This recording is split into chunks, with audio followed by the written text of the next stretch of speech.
Hello, welcome back to the channel, and in this episode, a philosopher meets Strider. Hello, Miri here. So I had some issues recording the screen while we were watching. I'm still unable to record my screen. I think Amazon has found me out and blocked me. But anyway, here is an overview of what we watched. We began Prancing Pony, first impressions of Strider. Frodo puts on the ring race. Second breakfast, Strider singing.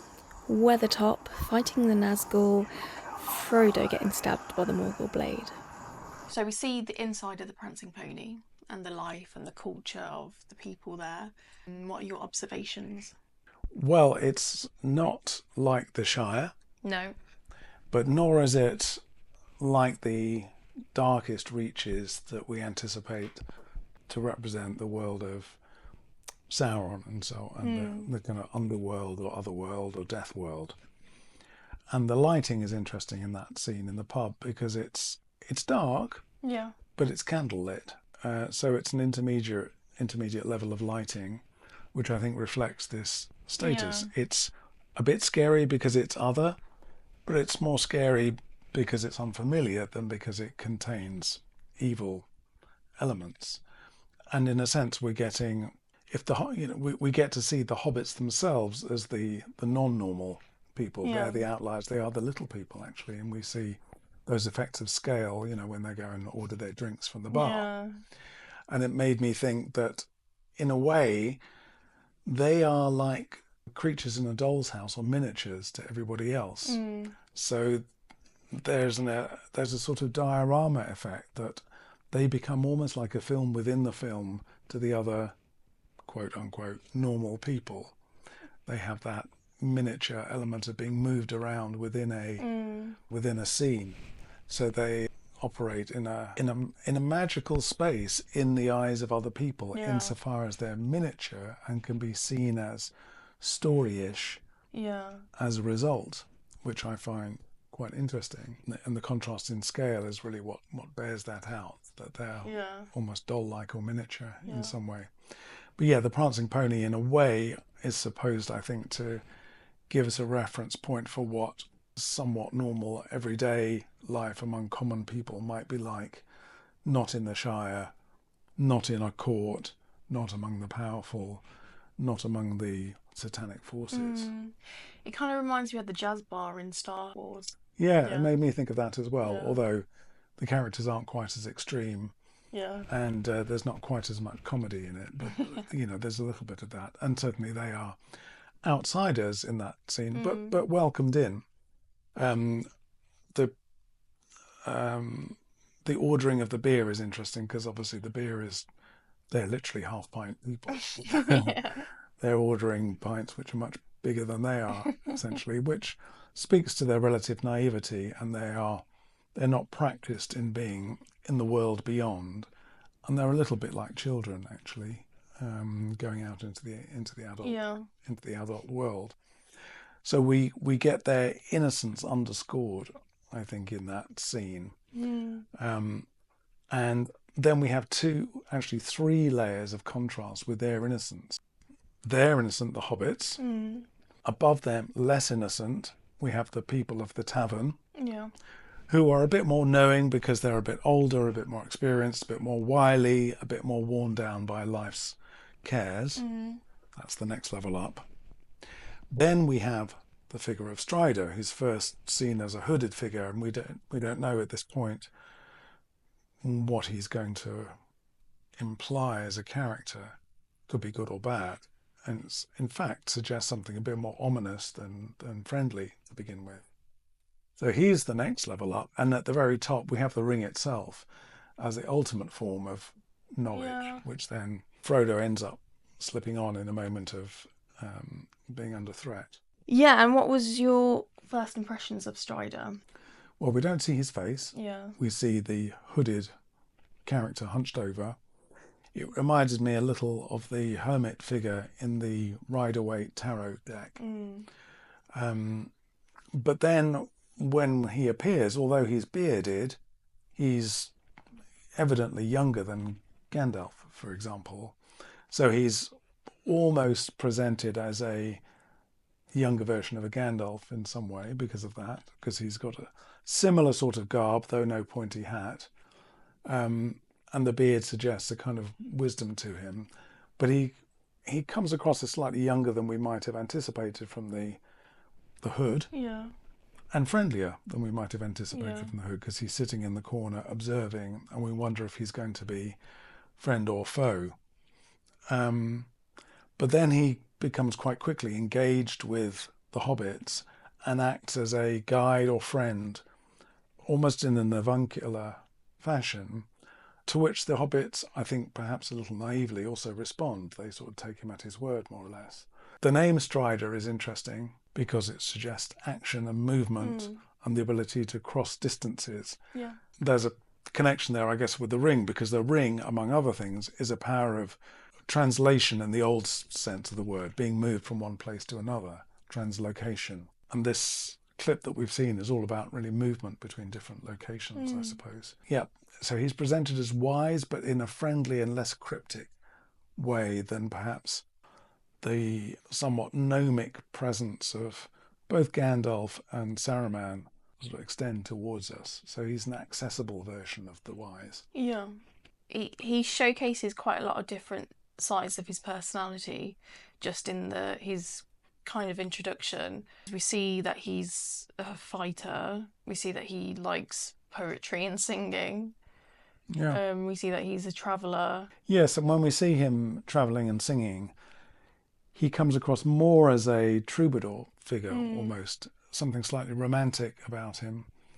And again, that helps to bridge the gap with the hobbits, who I think are a little beguiled by him. He has a persuasive, charming, almost lead man sort of energy to him, which is very different from anything else so far in the film. I mean, I don't know if there's going to be a corresponding love interest for him, but nevertheless, he has more of a romantic lead energy to him than anybody else so far. So he's from a genre point of view, he's an unusual figure here, because he doesn't correspond to the hero necessarily. He doesn't necessarily come from the world of epic. He comes more from the world of the lyric in a way. So, we're thinking about, the southern Mediterranean, the world of poetry and song, but as well as the kind of obviously Anglo-Saxon, perhaps Welsh tradition of song and balladry that's presented through him as they traverse the countryside. He seems like someone that doesn't show a lot of his true potential. Just in that section when he could overhear the hobbits talking about him, but he didn't say anything, and you could see in his face that he got to him, but he chose to... Yeah, he has a measured, judicious way of dealing with the world, I think, which I think is what incites trust in him on behalf of the hobbits. And they need recourse to him because he is effectively, for now at least, a saviour figure for them, and much less ambiguous in a way than the ring. So the ring is interesting because in this scene it acts as a portal effectively from one place to another place, from out of the pub or the tavern into a metaphysical space where Frodo is being lectured at in a rather terrifying way by the voice of Sauron, we suppose. Yeah. And there's a line there about the abyss. It's hard not to think, from a philosophical point of view about the abyss and the nothing, and Nietzschean philosophy and the idea that there is a root of nothingness beneath all of this, or at best a root of purgatory, and the knights, or what are they called, the nazgul? The Nazgul. I'm sure people have remarked on the connection of Nazgul and Nazi, or the three letters in that. But anyway, my point is Sauron's speech there, as he emanates to this kind of burning laceration at the back of the screen, seems to be one that points towards nothingness, and he talks about the abyss, the void, whereas the Nazgul aren't necessarily figures of the void ultimately, but they're more figures of purgatory. They're caught between living and dying. I talked in an earlier episode about references to Dante and the dark forest, the Selva Oscura, which is where Dante's Divine Comedy begins. But the Divine Comedy also goes through a phase of purgatory before reaching paradise. And the Nazgul are these undead, unresting creatures, neither living nor dying, who can't reach closure or achieve a transition either into death or life, and are kept alive in some awful intermediate state, a bit like the Sibyl Okumai that T.S. Eliot wrote about or quoted at the beginning of The Wasteland, which itself is often thought of as a poetic excursus on the idea of nihilism and emptiness and the wasteland. And in fact, we get another reference to the wasteland, small w, small l, when Sauron commands his workers, I suppose, to deracinate the trees. He says, pull them all up. And he's effectively reducing the wasteland, reducing the forest to nothing, to waste, laying waste to the forest. I'm assuming that they're going to be using the trees for timber, for armaments of some kind. But there is that quite interesting strain of nihilism and the wasteland that goes through it. And I suppose you could argue that the Nazgul are in the wasteland insofar as their purgatory appears to be interminable. There's no way out of it.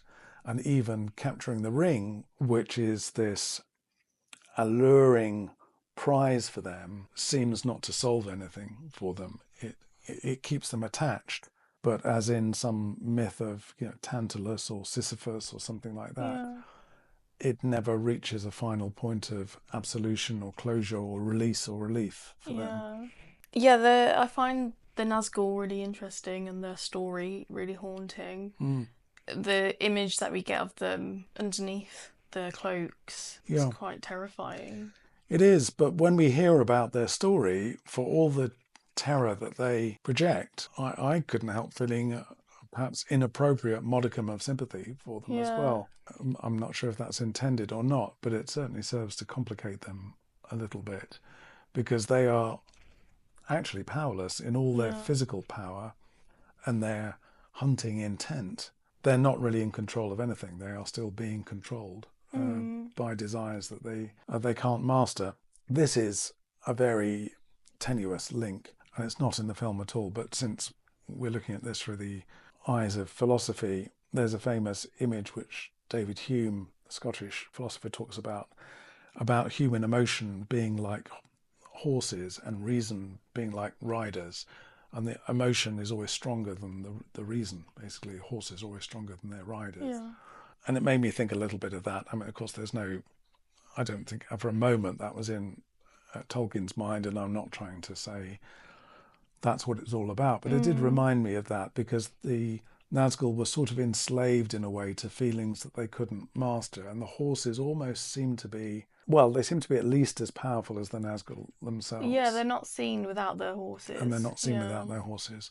Yeah, so it's not, I'm not claiming it's a reference in the film. I really don't think it is. But, it's an interesting, perhaps, bit of cross-reference. Yeah, that is interesting, because, if they're not seen on the horse, they're seen on another animal or something. So, that's quite an interesting link, that they've always, that by themselves, maybe they're not as powerful. Yeah, and because they are always on a horse, they are knights, effectively. Yeah. And knights in any court represent an intermediate space. They're not kings, they're not pawns. Well, they were kings. Right, they were kings, but now they're perpetually knights. Right? Yeah.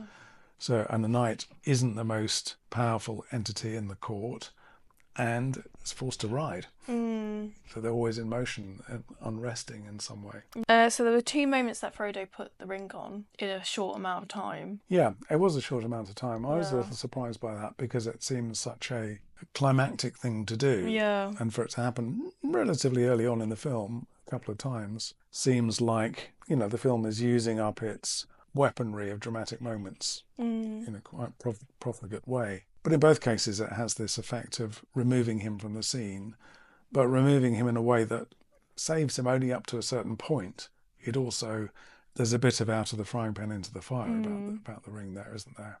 And it's worth saying, I mean, in the first case, I talked about Frodo being exposed to the notion of the abyss through Sauron.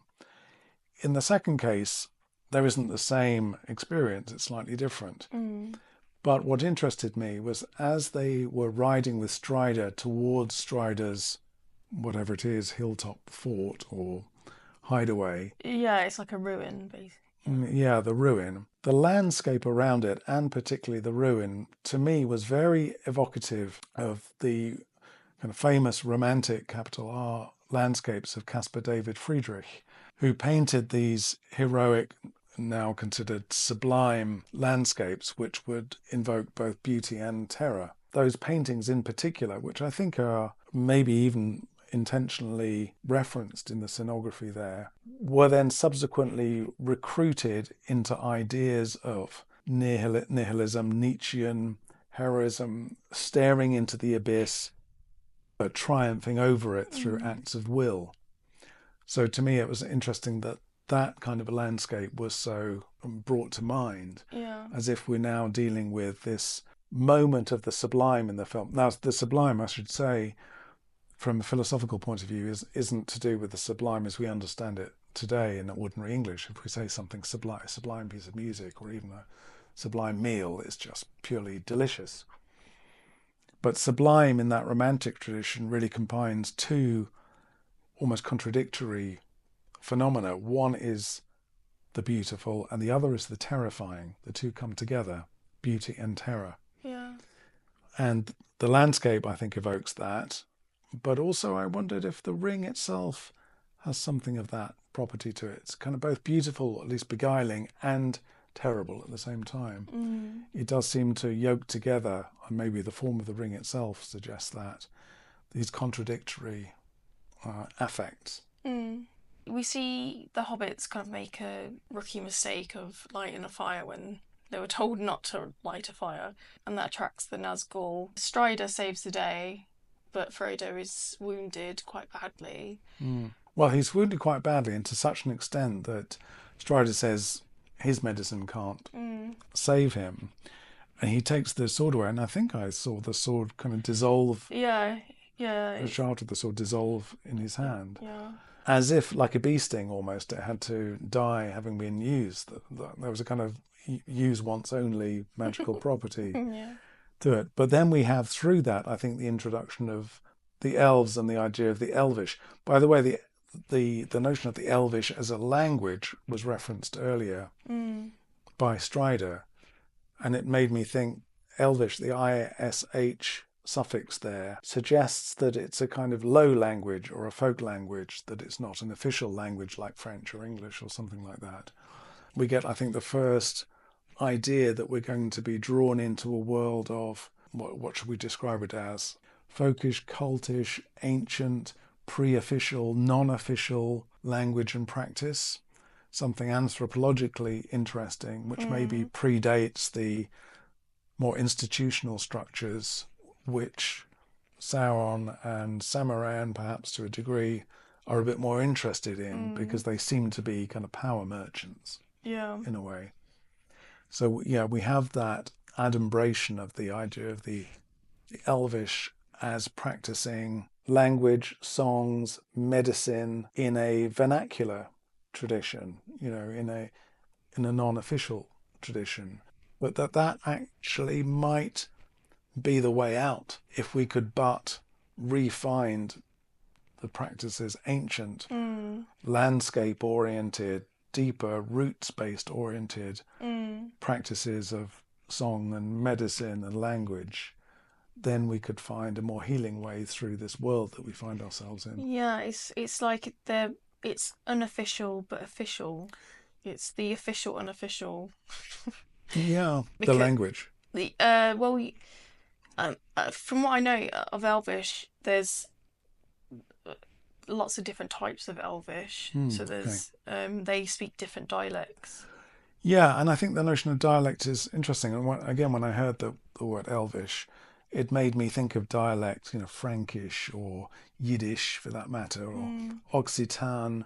These languages which seem to be, or dialects, redolent with a sense of place, tradition, legacy, perhaps code as well. It's almost like Latin. Well, I'm not sure about that, because Latin and has been so often used as an official language. Okay. Maybe kind of Low Latin, the Latin of the Vulgate, perhaps, but I don't think kind of High Latin. Yeah, I mean, I think maybe because I know the story, but yeah, I always think of Elvish as a higher language. Right. Yeah. Well, Yeah. and I don't know, so I probably Yeah, got it yeah, wrong. yeah. But those were my associations with it. But then because there's different dialects, then Right. maybe, yeah, it would make sense that there would be, yeah, High Elvish and stuff like that. Yeah. But it's interesting that even with, the ring available, even with Strider's obvious capacities, I mean, he projects this competence, doesn't he? Almost an omnicompetence. Despite all of that, he himself has reached a limit with this injury sustained by Frodo, and only with reference to the elves and their own practices of secret or esoteric medicine could he potentially be healed if they're able to get there in time. Yeah, yeah, because he recognises the poison that this can only be healed by this certain type of. Yeah. Yeah, it's almost like the Elvish medicine is the antidote to the evil magic of Sauron. Yeah, that must be right, mustn't it? So there is an adequation between the two, or a symmetry between the two, as something as poison as that needs something as powerful as the other. Yeah. Which it's interesting you say that, because it reminds me of the notion of the pharmacon, which was where we get the word, pharmacy and pharmacology and pharmaceutical in English, because in Greek the word pharmacon, and there's a whole Jacques Derrida essay on the concept of the pharmacon, refers both to poison and cure. It's both at the same time. A fact obviously developed in the world of homeopathy. Yeah, so there's a strong correspondence between poison and cure, in other words, and it may even be that the cure contains a bit of the poison. Yeah. Well, isn't that what a hangover cure is? Hair of the dog. Hair of the dog. Finish on hair of the dog. Thanks for watching. Please do like, subscribe, comment. It really helps the algorithm of the video, and I'll see you in the next one.